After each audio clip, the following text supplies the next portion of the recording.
napapansin sa iyong mga kapaligiran.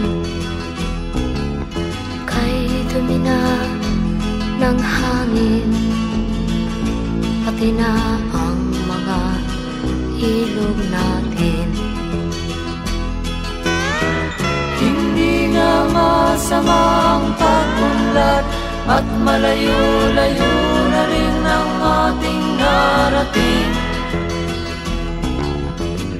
Ngunit masdan mo ang tubig sa dagat, dati kulay asul, ngayon'y naging itim.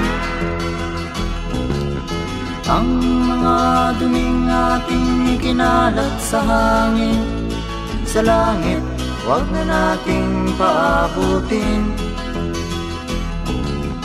Upang kung tayo'y pumanaw man sa sariwang hangin, sa langit natin matitikman. Mayroon lang akong hinihiling, sa aking pagpanaw sana ay tag-ulan. Gitara ko ay aking dadalhin, upang sa ulap na lang tayo magkantahan.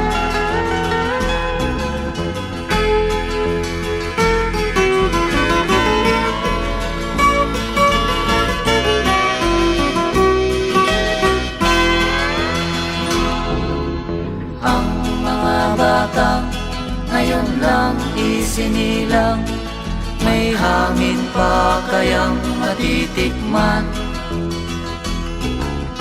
May mga puno pa kaya silang aakyatin?